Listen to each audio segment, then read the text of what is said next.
castelo de Warwick. Surgido na violenta invasão normanda, sua história é marcada por muito sangue e violência.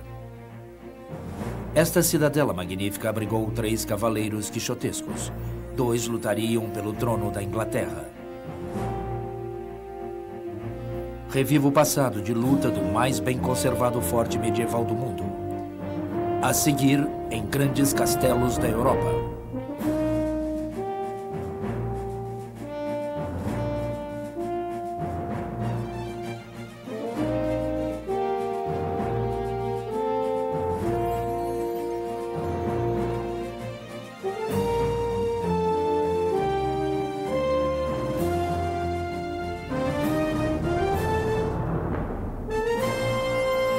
Grandes Castelos da Europa.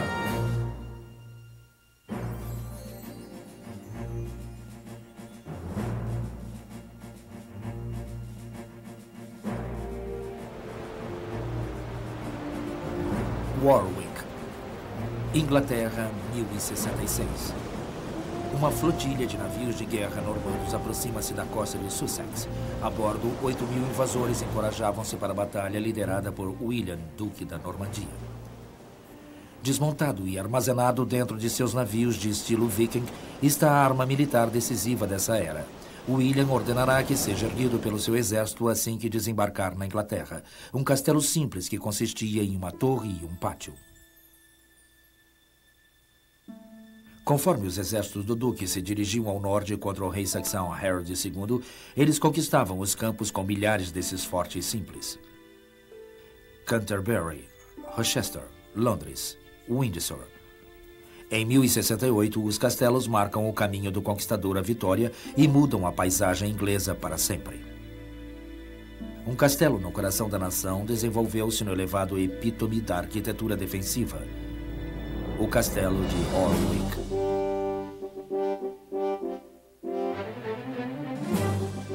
Com sua fachada posterior majestosamente contra o rio Avon, Warwick se assemelha a um gladiador em repouso, confiantemente acolhendo os que chegam. Domina uma paisagem de campinas e bosques realmente grandiosa em sua beleza. A própria natureza contribuiu para as defesas do castelo. A oeste, esse penhasco de arenito foi o local da paliçada e da torre originais de Warwick.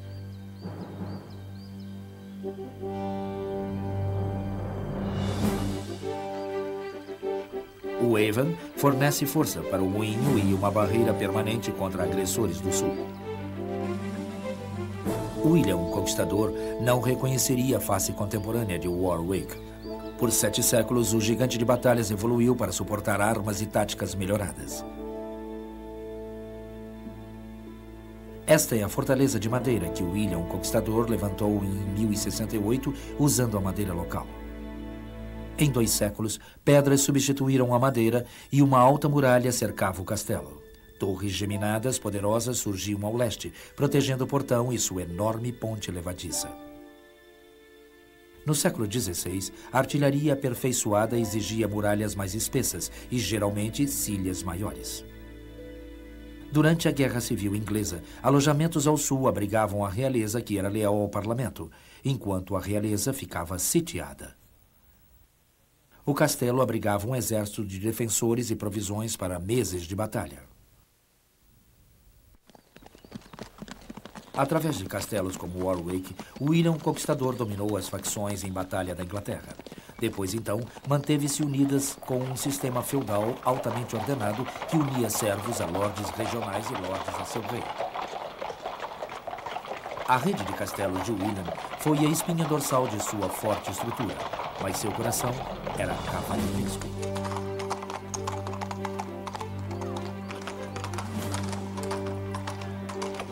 Os cavaleiros eram guerreiros que forneciam aos lordes serviços militares em troca de terras. A Irmandade era unida pelo Código de Cavalheirismo, que exigia cortesia a mulheres, lealdade a Deus e virtude militar.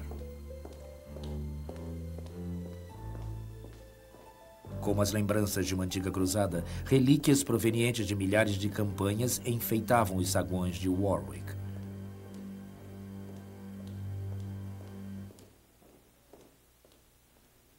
O maior ambiente do castelo é o grande hall, onde condes de Warwick administravam suas vastas propriedades e mantinham conselhos de guerra.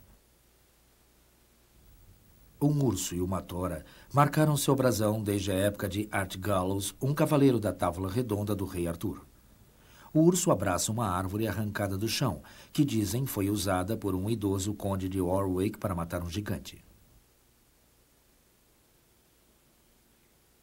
Essas armaduras brilhantes vieram da Alemanha e Itália e também das Ilhas Britânicas. A invasão normanda do século XI impulsionou o desenvolvimento de armaduras na Inglaterra. Durante toda a era medieval, as partes das armaduras eram chamadas pelos nomes originais em francês. Warwick contém milhares de peças de armamentos e armaduras. Virtualmente, cada lança, espada e escudo aqui tem um papel no rumo da história da Inglaterra.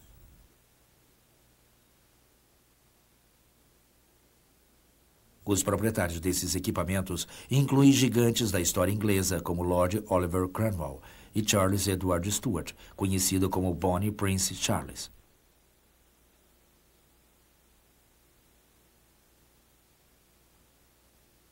Mas nenhum lorde ou pretendente pode evocar o espírito romântico de cavalheirismo do herói legendário, Sir Guy of Warwick. Guy iniciou como mensageiro a serviço de um conde de Warwick. Ele provinha de uma família humilde e não era merecedor de cortejar Felice, a filha do conde.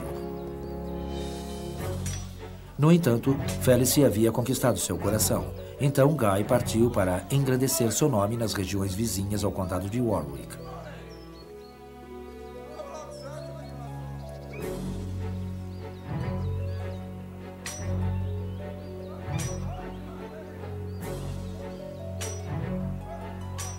Como muitos cavaleiros, Guy competiu bravamente em torneios e competições nas quais aprimoravam suas habilidades marciais. Lodges regionais organizavam e eram os anfitriões desses torneios. Neles, seus cavaleiros poderiam trazer honra às suas casas e ganhar dinheiro para si mesmo.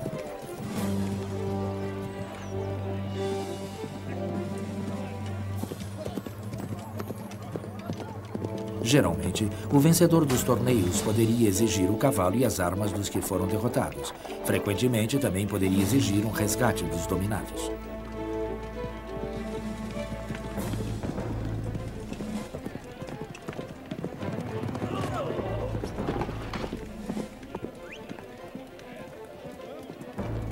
Cavaleiros profissionais como Guy viajavam de um torneio a outro por toda a Inglaterra e o continente, obtendo glória e uma pequena fortuna. A competição em torneios também era uma boa forma de chamar a atenção das damas da corte. Algumas vezes, era uma boa forma de morrer. As armas estavam sempre afiadas. Muitos nobres perderam suas vidas. No entanto, Guy prevaleceu e provou ser o guerreiro mais poderoso da Inglaterra. Ele dirigiu sua atenção aos degoladores e ladrões do condado de Warwick que importunavam o domínio do conde de Warwick.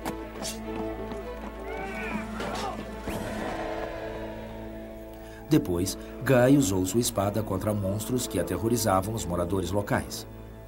Essa estátua em Warwick mostra Guy lutando com a mais temida das criaturas, o diabólico Duncan de Dunchurch.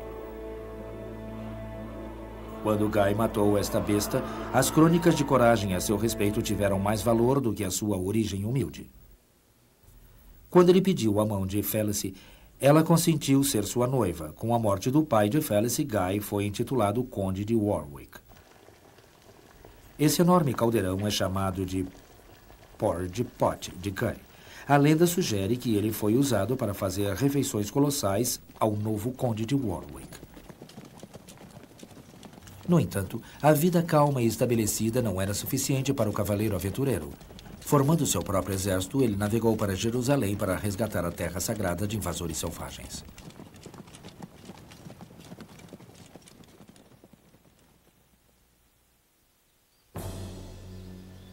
Sua cruzada levou mais de uma década.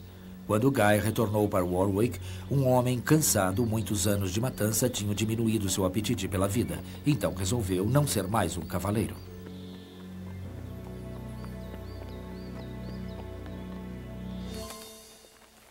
Vestindo trapos de mendigo, Guy foi viver na caverna de um monge próximo a Warwick.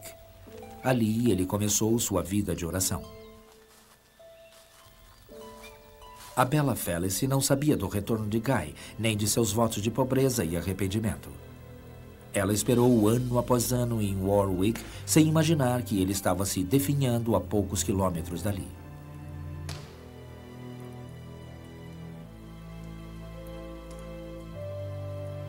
Uma vez, para ver sua amada novamente, Sir Guy apareceu no portão do castelo e recebeu esmolas de Felice. Ela não o reconheceu. Guy decidiu nunca mais retornar. Mas no dia que soube que a hora de sua morte estava chegando, o conde de Warwick chamou sua esposa através de uma carta. Nela colocou sua aliança de casamento como prova de sua identidade. Felice não hesitou e correu para a caverna.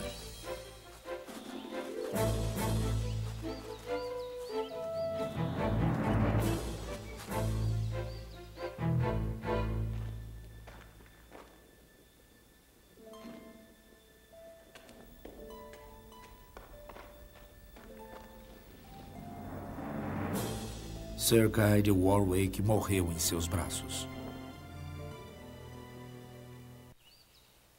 Quando a Guerra das Rosas, que durou 30 anos, estourou entre os rivais da coroa da Inglaterra, o castelo de Warwick estava no meio dela. As casas de York e Lancaster exigiam o trono. Seus emblemas eram a rosa branca e vermelha, respectivamente, dando seu nome à sua luta sangrenta. Nesse turbilhão nasceu Ricardo, da Casa of York. Sua perseguição teimosa pelo trono foi imortalizada com licença dramática na história de Shakespeare, Ricardo III. Ricardo, retratado aqui embaixo de seu emblema, permanece o rei mais controvertido da Inglaterra. Como Shakespeare disse, Ricardo conseguiu sua coroa através de violência e fraudes. Após a morte de seu irmão, o rei, ele esconde seus 2 sobrinhos na abominável torre de Londres, aparentemente para a proteção deles. Como Warwick, a torre foi fundada por William, o Conquistador. Os 2 sobrinhos aprisionados, preparados para ocupar o trono à frente de Ricardo, não mais nesse mundo, pois são envenenados pelo tio perverso. A história não tem mais certeza sobre o destino do rei Eduardo VI, de 13 anos de idade, e seu irmão, lembrados como os 2 príncipes da torre. Mas a história registra que por volta de 1483, Ricardo III foi rei da Inglaterra e que todos os outros pretendentes foram mortos de uma forma ou de outra. O novo rei sempre recuava da traiçoeira cidade de Londres para os braços protetores do poderoso castelo de Warwick. E estava sempre acompanhado por sua guarda pessoal, que ocupava Warwick e acampava nas regiões vizinhas do condado. Essa precaução era necessária, pois Ricardo tinha muitos inimigos. Naturalmente, a casa de Lancaster queria sua cabeça e também seus antigos defensores. Nem mesmo seu próprio exército poderia ser completamente confiável. As pessoas no condado de Warwick também receberiam a chegada de Ricardo com apreensão. O último conde de Warwick havia morrido lutando com Ricardo na Batalha de Barnet. Conta uma versão que perfurado pela lança de Ricardo. Mais tarde, Ricardo fortaleceu seu domínio sobre as terras e o campesinato do conde morto, casando-se com sua filha mais velha, Anne Neville. Manobras políticas desse tipo contribuíram para a imagem de um rei cuja caminhada ao trono foi marcada por muita polêmica.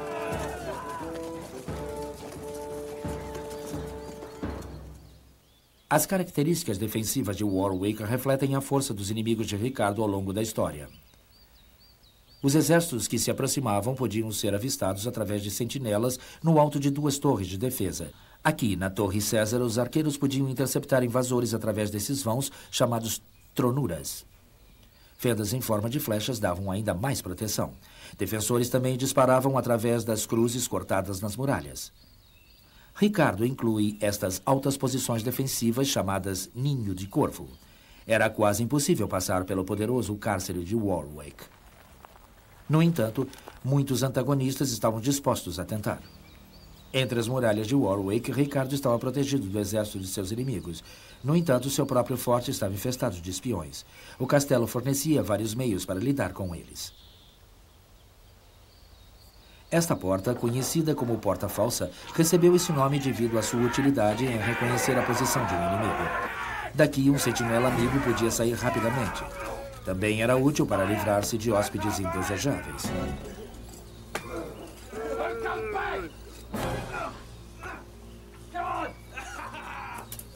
That's enough! In!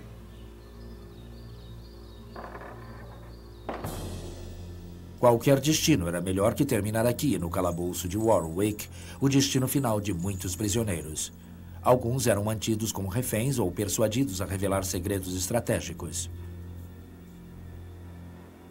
A câmara úmida e arqueada contém uma variedade horrorosa de instrumentos de tortura, incluindo um instrumento de tortura romano e um dispositivo horrível chamado a filha de Scavenger.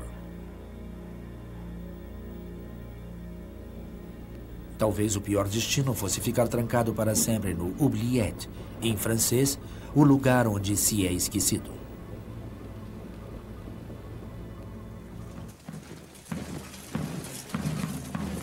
Em 7 de agosto de 1485, o reinado de Ricardo chegou ao fim. O exército de Henry Tudor, pretendente de Lancaster ao trono, aportou em Gales. Eles eram apenas 2.000 homens. Mas na marcha de Gales Central para Shrewsbury, que levou 2 semanas, eles conseguiram mais reforços nos postos dos legalistas de Lancaster. Henry já os havia alertado com antecedência. Na sua chegada em Settletown, no condado de Lancaster Oeste, o exército de Henry Tudor já reunia 5.000 homens.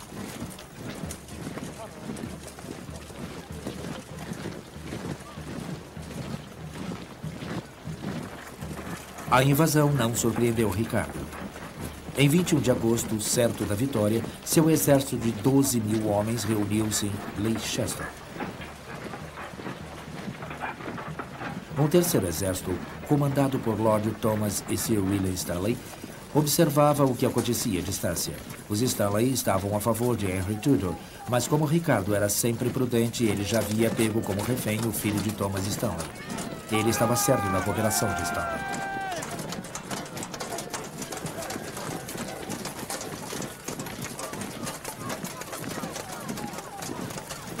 Em Bosworth Field, em 22 de agosto, a vanguarda dos exércitos de Henry e Ricardo se confrontaram de madrugada.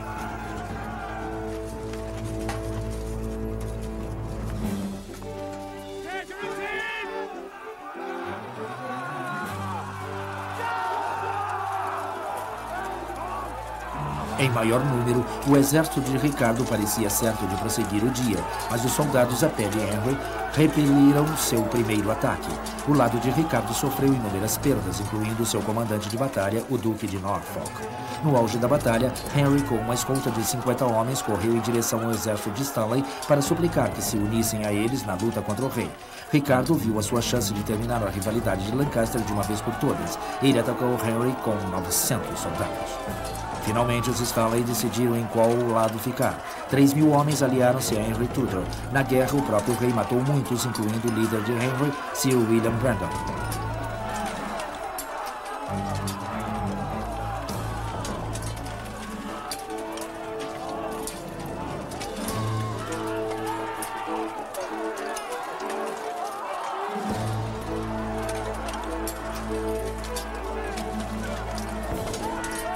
Quando a luta terminou, por volta das 10 horas, 900 homens estavam mortos, entre eles Ricardo III.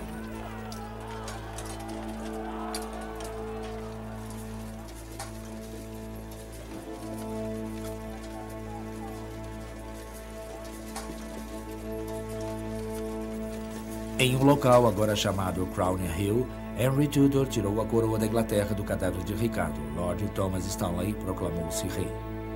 Assim nasceu a poderosa dinastia de Tudor, que sobreviveu por mais de um século. De acordo com muitos relatos, o corpo de Ricardo foi jogado em um rio sem cerimônia alguma e talvez tenha passado pelo poderoso castelo que não mais poderia protegê-lo. Na realidade, Ricardo foi sepultado sem nenhuma honra na igreja de Greyfriars, em Leicester.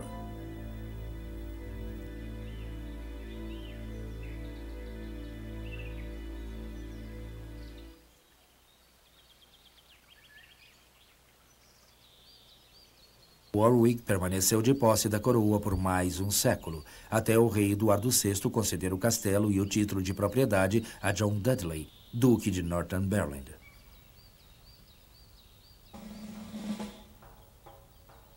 Um século mais tarde, todas as defesas do castelo foram testadas quando estourou a Guerra Civil Inglesa.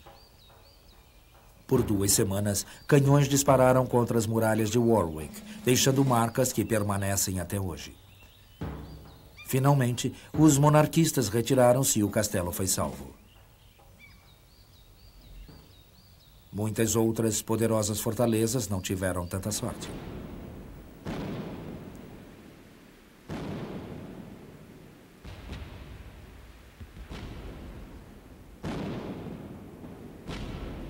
Mais de uma vez em sua história, esse poderia ter sido o destino de Warwick.